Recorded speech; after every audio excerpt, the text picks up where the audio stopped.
Selesai bermain, Pak Rudi mengajak Edo mengumpulkan air seni kelinci. Air seni kelinci tersebut oleh Pak Rudi disalurkan melalui saluran-saluran air dan dikumpulkan ke dalam satu wadah penampungan. Ih, air seni kelincinya bau sekali Pak Edo. Benar Edo, meskipun bau, tetapi air seni kelinci ini sangat baik digunakan sebagai bahan pupuk cair organik untuk tanaman. Sayuran akan tumbuh dengan subur, tanaman buah akan cepat berbuah, dan tanaman bunga akan cepat berbunga. Tiba-tiba, Pak Eko datang ke kandang kelinci. Pak Eko meminta air seni kelinci milik Pak Rudi untuk memupuk sayuran di belakang rumahnya. Pak Rudi, saya izin meminta air seni kelinci ini untuk memupuk sayuran di rumah saya ya, Pak. Iya Pak, silakan. Terima kasih, Pak Rudi. Dengan ikhlas, Pak Rudi pun memberikan sebagian air seni kelinci tersebut kepada Pak Eko. Pak Rudi, kenapa air seni kelinci itu diberikan kepada Pak Eko? Kan sayang Pak. Iya, tidak apa-apa Edo, kita harus saling membantu. Jika ada orang yang membutuhkan bantuan, kita harus secara ikhlas dan sukarela memberikan bantuan, karena kita makhluk sosial. Artinya, tidak dapat hidup sendiri dan membutuhkan bantuan orang lain. Dan ingat, saling membantu dan tolong-menolong adalah bentuk dari pengamalan sila Pancasila juga loh. Benar sekali Pak Rudi. Jika tidak salah, sila kemanusiaan yang adil dan beradab. Iya, benar sekali kamu Edo. Petani yang baik hati. Di sebuah desa, hiduplah seorang petani. Ia bekerja sejak selesai subuh dan pulang saat matahari mulai terbenam. Ia giat mengerjakan sawah dan ladangnya. Ketika bekerja, Pak Tani tidak pernah mengeluh. Ia ingin membahagiakan keluarganya. Berkat ketekunan Pak Tani, hasil panennya sangat melimpah. Selain bertani, Pak Tani juga memelihara sepasang itik. Itik-itik itu diberi makan dengan teratur, sehingga badannya gemuk-gemuk. Tiap hari, itik Pak Tani bertelur. Telur itu sebagian dijual dan sebagian ditetaskan. Uang hasil penjualan telur digunakan untuk mencukupi kebutuhan sehari-hari. Suatu hari, hasil panen Pak Tani tidak terlalu bagus, karena padi-padinya dimakan tikus. Akibatnya, penghasilan Pak Tani berkurang drastis. Di rumah tidak ada lauk lagi. Kemudian istri Pak Tani berniat untuk menjual itik-itik mereka. Kita jual saja itik kita, Pak. Uangnya dapat kita makan untuk memberi lauk pauk. Kasihan anak-anak, mereka tidak punya lauk pauk untuk makan, kata istri Pak Tani. Pak Tani tidak setuju dengan pendapat istrinya. Aku tidak akan menjual itik ini, Bu. Lagi pula, kita masih bisa mendapat lauk dari telur-telur yang dihasilkan itik ini. Dengan begitu, kita tidak perlu menjual itik ini. Jika anak-anak bosan dengan telur, tukarkan saja telur-telur ini dengan lauk yang mereka inginkan, kata Pak Tani. Akhirnya, itik-itik itu tidak jadi dijual. Keesokan harinya, seperti biasa, Pak Tani dan istrinya mengambil telur-telur itik. Alangkah kagetnya mereka ketika mendapati telur-telur itik itu berubah menjadi emas.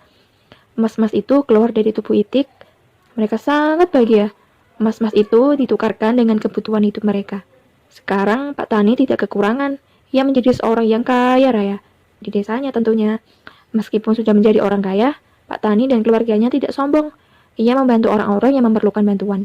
Tetangga-tetangga Pak Tani segan pada sikap Pak Tani dan keluarganya.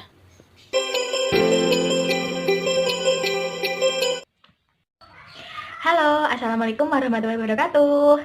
Bagaimana teman-teman kabarnya? Pada kesempatan kali ini, Kak Anggit dan juga Raya akan bercerita mengenai virus corona. Aduh Kak, aku nggak bisa nafas nih. Makanya dilepas dulu dong Raya maskernya. Nah teman-teman, kenalin. Ini Raya dan juga saya Kak Anggit.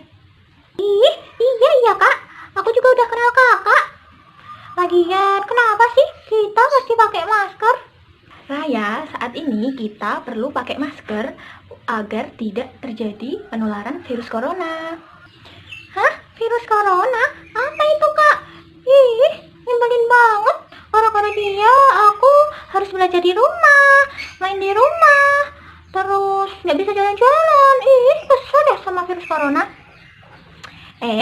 Kalian nggak boleh ya ikutan ngomong kayak gitu, karena virus corona juga makhluk ciptaan Allah. Nah, seperti ini virus corona. Akan tetapi, virus corona berukuran sangat kecil. Saking kecilnya, kita perlu alat untuk melihat virus corona ini, teman-teman. Hah? Beneran? Masa virus sekecil itu bisa ditakutin sama manusia? Ih, emang kenapa, Kak? Jadi, virus corona kalau terkena manusia bisa menyebabkan batuk, demam, sesak nafas, bahkan bisa sampai meninggal loh. Nah, seperti ini ilustrasinya. Hah? Kok serem banget gitu sih, Kak? Saya jadi takut deh. Hei, nggak boleh takut sama virus corona. Malah dengan adanya virus corona itu mengajarkan kita untuk lebih dekat kepada Allah dan juga mengajarkan kita untuk senantiasa meminta perlindungan dan juga pertolongan dari Allah. Selain meminta perlindungan dan pertolongan, kita juga sebaiknya mawas diri teman-teman. Hah? Caranya bagaimana, Kak? Emang bisa ya? Tentu aja bisa dong. Kita harus rajin-rajin buat cuci tangan dengan sabun. Setelah itu, makan makanan bergizi, mendapat sinar matahari, terus olahraga teratur, istirahat yang cukup, dan juga kalau keluar diusahakan untuk memakai masker. Kalau kita sehat dan kuat, insya Allah semua virus-virus akan takut sama kita dan gak mau menempel sama kita. Raya, kalau kamu batuk, itu sebaiknya ditutup pakai siku. Teman-teman juga ya, kalau batuk, kalian harus menutupnya dengan siku kalian. Agar kalau kalian terkena virus, virusnya tidak akan menyebar. Apalagi sampai menyebar ke manusia yang lain. Ih, serem kan pasti? Ya, iya, Pak. Ya, jadi bosen di rumah. Bingung mau ngapain. Jalan-jalan aja yuk, Kak. Nah, teman-teman, kita sebaiknya untuk saat ini tetap di rumah aja mengikuti anjuran dari pemerintah supaya kita tidak terkena virus atau juga tertular virus corona. Terus kita di rumah bisa belajar di rumah, sholat di rumah, beribadah di rumah, terus mengembangkan bakat dan minat juga. Selain itu juga bisa memiliki quality time sama keluarga di rumah. Tuh kan, banyak banget kegiatan yang bisa dilakuin di rumah. Jadi, nggak pernah bosen. Tapi, males deh. Mending Raya main HP aja. Raya, Allah itu sangat tidak menyukai orang-orang pemalas dan sering membuang-buang waktu. Ya udah, Kak. Aku ikut kakak aja deh. Mau bantuin kakak buat bersih-bersih rumah aja. Nah, gitu dong. Kamu harus tetap semangat. Dan juga teman-teman di rumah harus tetap semangat ya, tetap jaga kesehatan dan juga jangan keluar-keluar dari rumah. Dadah, cukup sampai di sini ya cerita kita mengenai virus corona. Iya kan ya? Iya. Dadah teman-teman. Assalamualaikum warahmatullahi wabarakatuh. Dadah. Pawai budaya. Pawai budaya sangat menarik bagi warga Kampung Babakan. Pawai ini selalu menampilkan keragaman budaya Indonesia. Udin dan teman-teman tidak pernah bosan menanti rombongan pawai lewat. Tahun ini mereka datang ke alun-alun untuk melihat pawai tersebut. Kakek Udin pun terlihat sabar menanti. Terdengar suara gendang yang menandakan rombongan pawai semakin dekat. Di barisan pawai terdepan terlihat rombongan dari Maluku. Rombongan laki-laki mengenakan kemeja putih, jas merah, dan topi tinggi dengan hiasan keemasan. Rombongan perempuan mengenakan baju celek. Baju ini terdiri dari atasan putih berlengan panjang serta rok lebar merah. Langkah mereka diiringi oleh suara tifa, alat musik dari Maluku. Bunyinya seperti gendang, namun bentuknya lebih ramping dan panjang. Budaya Maluku sangat unik dan menarik. Budaya Bali terkenal karena bunyi musiknya yang berbeda. Rombongan dari Bali membunyikan alat musik daerahnya. Ceng-ceng namanya. Alat ini berbentuk seperti dua keping simbal yang terbuat dari logam. Nyaring bunyinya ketika kedua keping ini dipadukan. Rombongan dari Bali diikuti oleh rombongan dari Toraja. Wanita Toraja memakai pakaian adat yang disebut baju poko. Rombongan laki-laki menggunakan pakaian adat yang disebut sepa talung buku.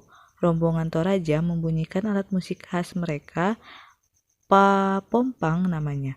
Alat musik ini berupa suling bambu besar yang bentuknya seperti angklung.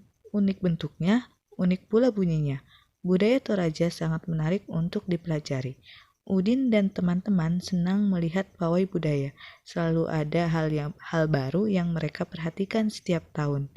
Pakaian adat dari berbagai suku di Indonesia selalu menyenangkan untuk diamati. Benar kata Ibu Udin, kebudayaan Indonesia memang sangat beragam, kaya, dan mengagumkan.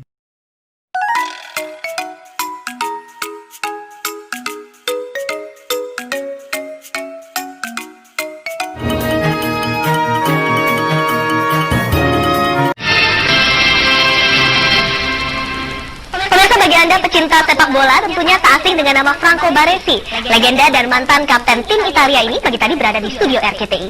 Apa pesan Baresi jika Indonesia ingin ikut berkiprah di Piala Dunia? Berikut liputannya. Mantan kapten Italia di Piala Dunia 1994 sekaligus kapten AC Milan Franco Baresi hari ini menjadi tamu istimewa di RCTI. Legenda sepak bola Italia kelahiran 8 Mei 1960 yang terkenal dengan ketangguhannya dalam mengawal pertahanan ini langsung mendapat sambutan meriah dari para pecinta sepak bola di tanah air.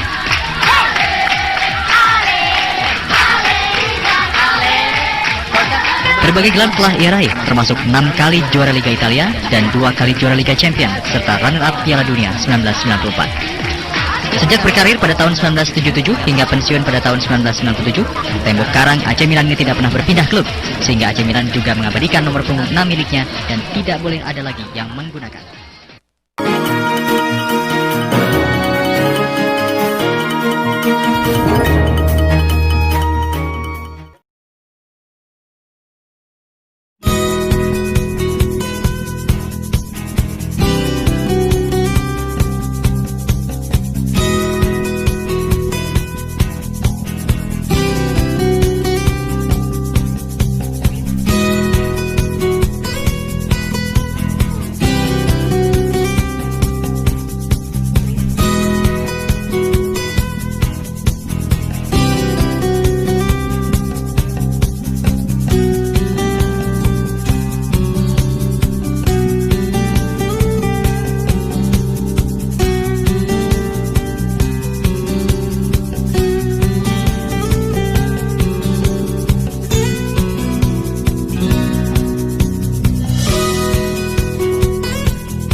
Cerbivan, belajar bicara mengasyikan.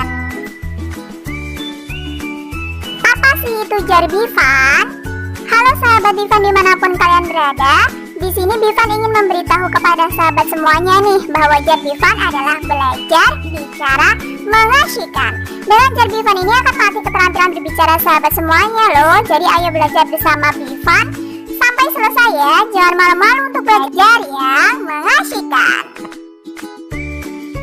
Oke sahabat Bivan, jadi Cerbivan kali ini dirancang khusus untuk kalian yang sedang berada pada kelas 4 untuk belajar pada tema 6 cita-citaku, subtema 1 aku dan cita-citaku, khususnya pada KD 3.6 dan 4.6. Nah di sini Cerbivan akan lebih melatih keterampilan sahabat Bivan semuanya pada KD 4.6, yaitu melisankan puisi. Oke, dalam Cerbivan kita akan belajar apa sih itu puisi, apa saja unsur-unsur dalam sebuah puisi, bagaimana membaca puisi yang baik, contoh pembacaan puisi, dan tentunya yang terakhir, mempraktikkan membaca puisi.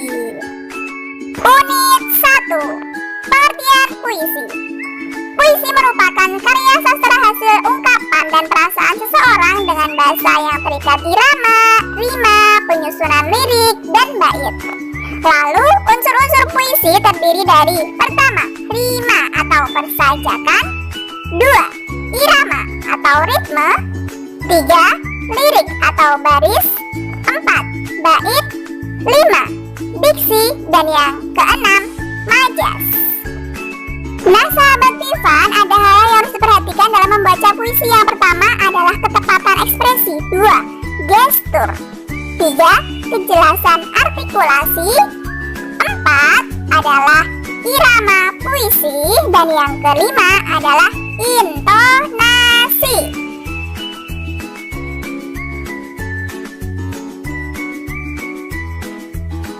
Unit 2. Hai sahabat Vivan, berikut akan ditampilkan contoh pembacaan puisi yang baik. Silahkan simak baik-baik ya.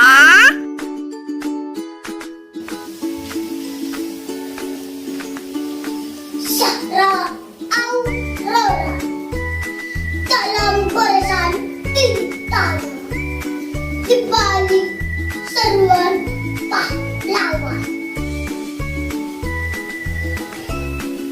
Kabut dalam kenangan pergolakan bumi bertinggi.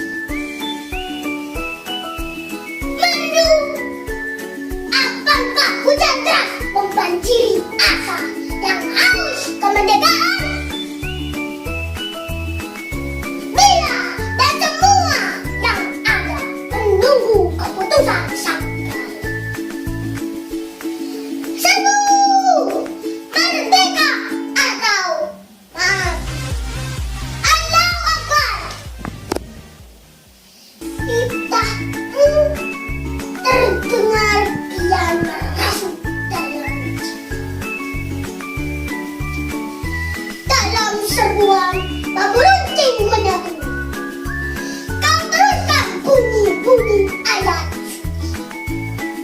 Kau gerakan semangat jua demi negeri. Kau relakan terkasih menahan terpaan belati untuk ingin pergi. Kini kau lihat merah hitam tanah kelahiranmu, pertumpahan darah para penjajah kecil. Kemelukmu tak kunjung siap, lindungannya selalu hadir untuk kemerdekaan Indonesia abadi. Nah, bagaimana sahabat Vivan, sudah melihat videonya? Ada satu tantangan nih untuk sahabat Vivan. Menurut kalian, amanat apa yang ingin disampaikan penyair dalam puisi tersebut? Silahkan sampaikan secara lisan di depan temanmu ya.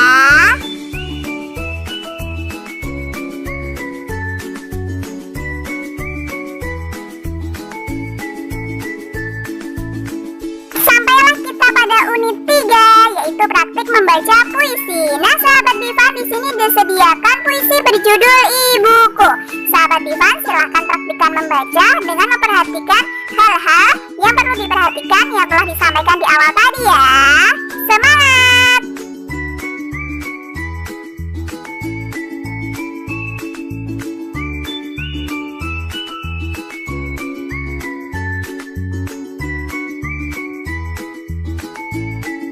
Yeay, selamat sahabat Vivan, karena kalian telah menyelesaikan 3 unit misi untuk Jar Vivan.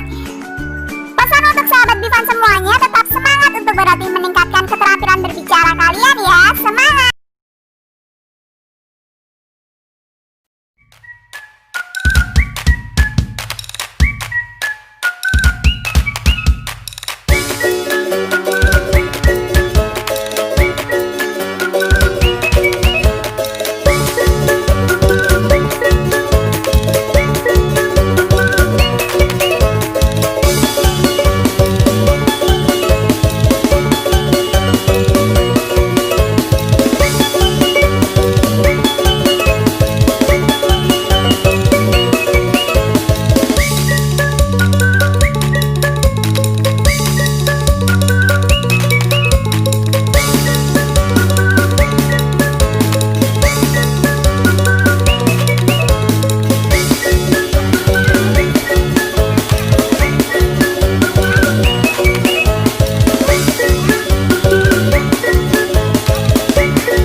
gambar seri berikut ini.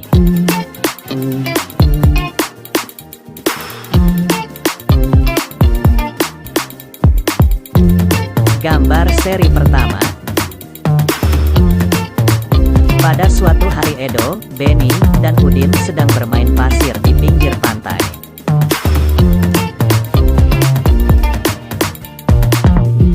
Gambar seri kedua. Setelah selesai bermain, mereka pulang untuk menyantap makan siang. Benny mencuci kedua tangannya, sementara Edo langsung mengambil makanan yang sudah tersedia tanpa mencuci tangannya terlebih dahulu.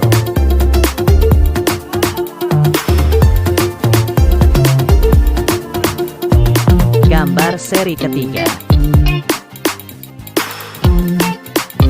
Keesokan harinya Benny, Udin, dan Edo berjumpa kembali. Benny dan Udin terlihat sangat ceria, sementara Edo terlihat murung.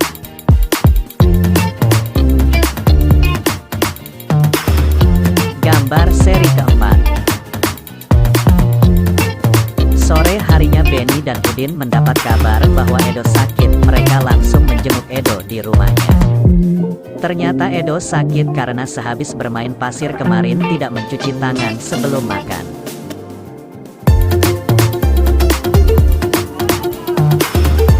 Nah, bagaimana anak-anak cerita dari gambar seri yang sudah Bapak contohkan? Semoga cukup jelas contoh yang sudah Bapak berikan ya. Sekarang kalian boleh mencoba membuat cerita gambar seri menggunakan kosakata yang sudah kalian ketahui.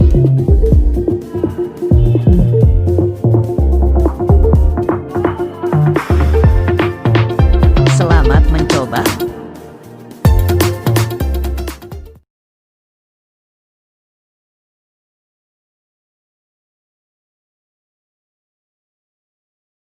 Assalamualaikum warahmatullahi wabarakatuh. Saya Miguel Octavia, NIM 14014181146.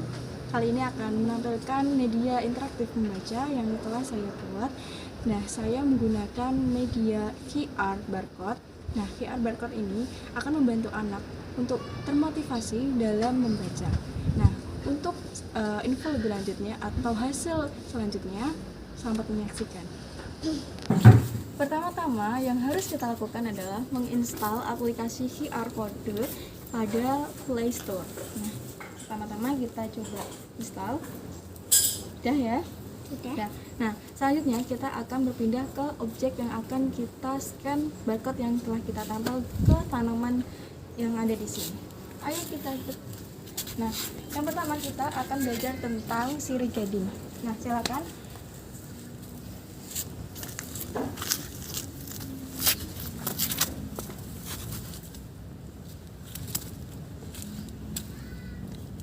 Nah, di sini akan keluar informasi mengenai sirih gading seperti yang ada di video ini. Dah. Nah, selanjutnya kita bisa keliling lagi nih untuk belajar tentang tanaman lainnya seperti tanaman bunga pukul 9. Nah, ini barcode-nya bisa di-scan. Nah, akan langsung keluar hasilnya.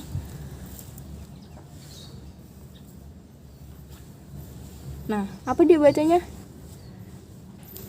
Bunga pukul 9. Lanjut. Laka atau bunga pukul 9 merupakan tanaman yang berasal dari Amerika Selatan, Argentina, Brazil, dan Uruguay, yang kemudian tersebar ke berbagai tempat di dunia termasuk Indonesia. Sudah. Nah, selanjutnya kita ada tanaman apa, Dek? Itu dibaca barcode-nya di sini. Tanaman lidah mertua. Ya, coba di-scan.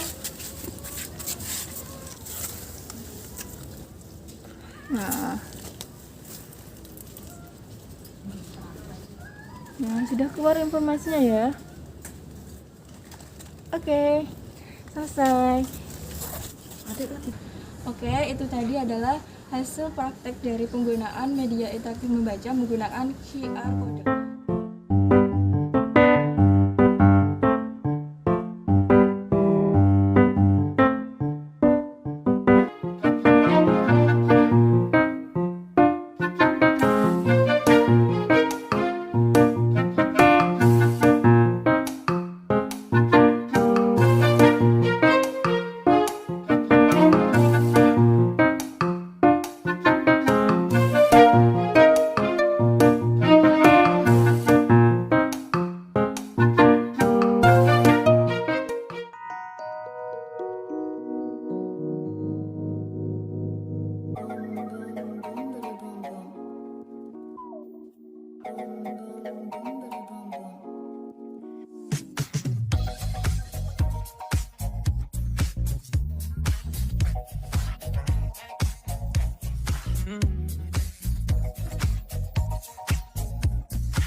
2018.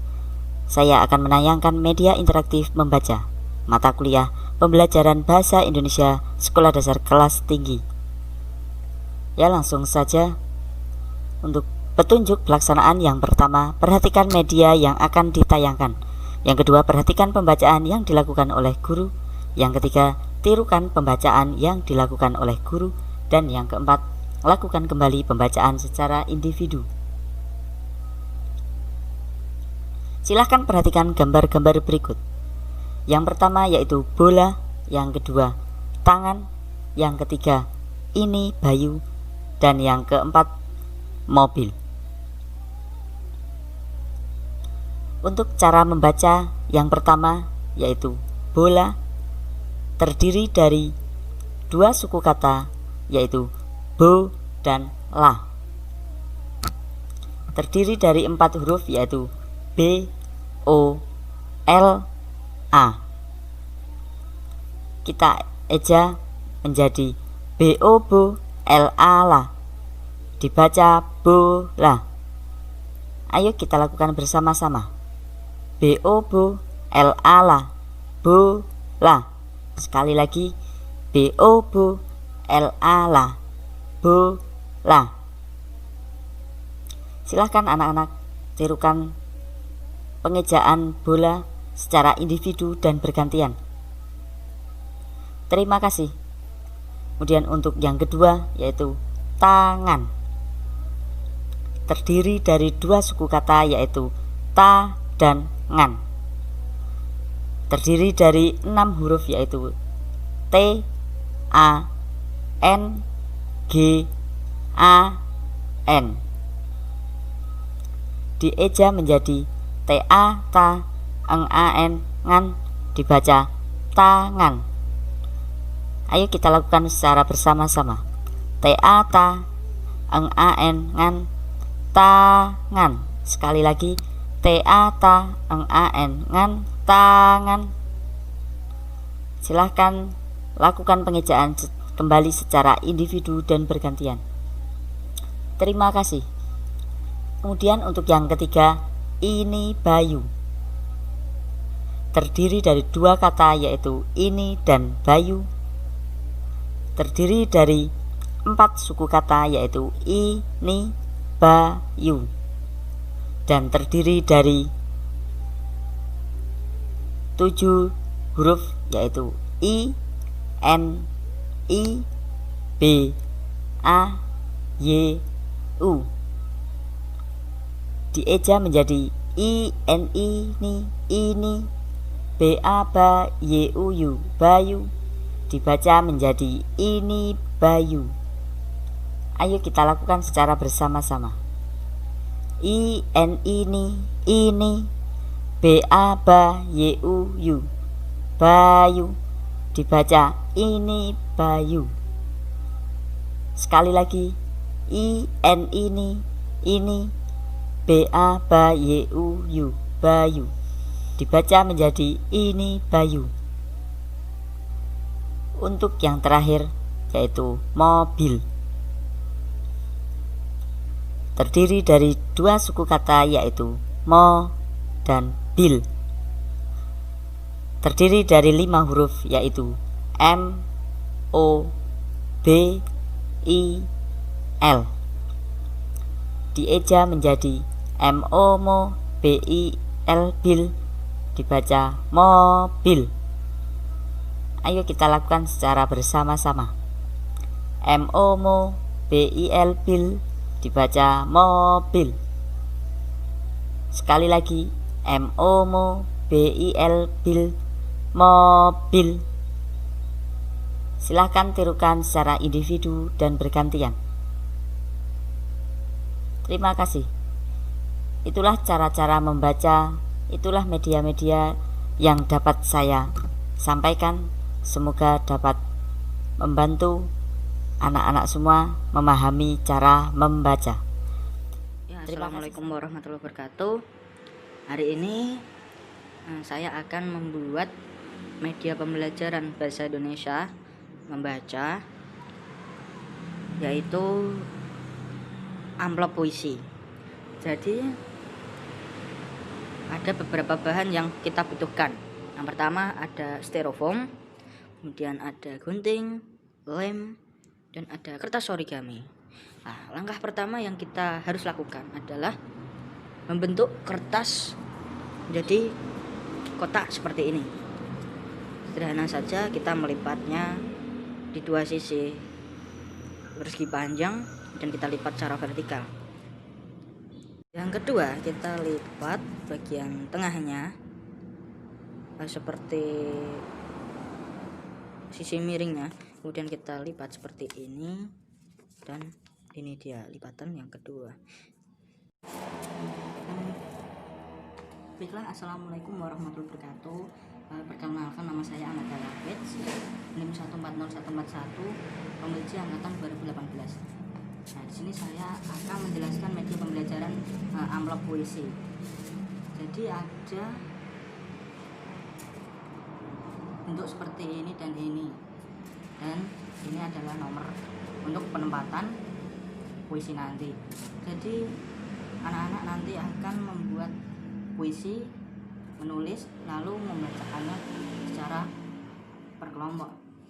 Jadi misal kita akan mengadakan kocokan, jadi ada peluang dari 5 kelompok untuk 1 kali menulis dan membacakan puisi, seperti itu. Ya, media pembelajaran ini namanya amplop puisi. Ya, mungkin sekian dan terima kasih dari saya dengan media pembelajaran amplop puisi ini. Semoga bermanfaat. Wassalamualaikum warahmatullahi wabarakatuh.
Halo semuanya, kali ini saya membuat media pembelajaran keterampilan menulis cerita pendek. Media ini digunakan untuk mata pelajaran bahasa Indonesia pada kelas tinggi. Pada halaman 2 terdapat unsur intrinsik cerita. Sebelum membuat cerita pendek, siswa harus mengetahui unsur intrinsik cerita. Ada tema, setting atau latar, tokoh atau penokohan, alur, sudut pandang, dan amanat. Lalu pada halaman ketiga ada pengenalan tokoh. Tokoh-tokoh ini adalah tokoh yang nantinya akan ada di dalam cerita.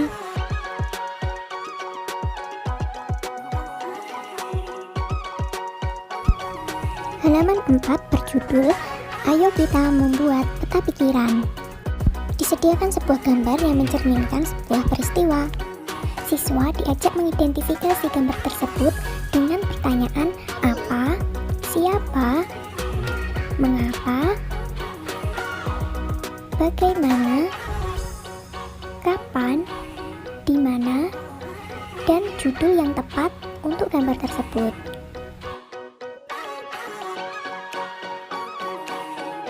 Pada halaman 4 berjudul Ayo Kita Merangkai Cerita. Disediakan beberapa gambar yang membentuk suatu cerita, lalu siswa diminta untuk menuliskan kalimat-kalimat yang mencerminkan gambar tersebut.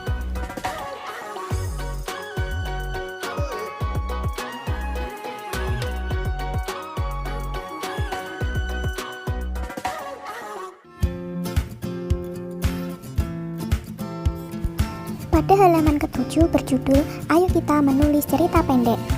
Di sini siswa merangkai kalimat-kalimat yang telah ditulis ke dalam sebuah paragraf. Sehingga siswa kini lebih mudah dalam menulis cerita pendek.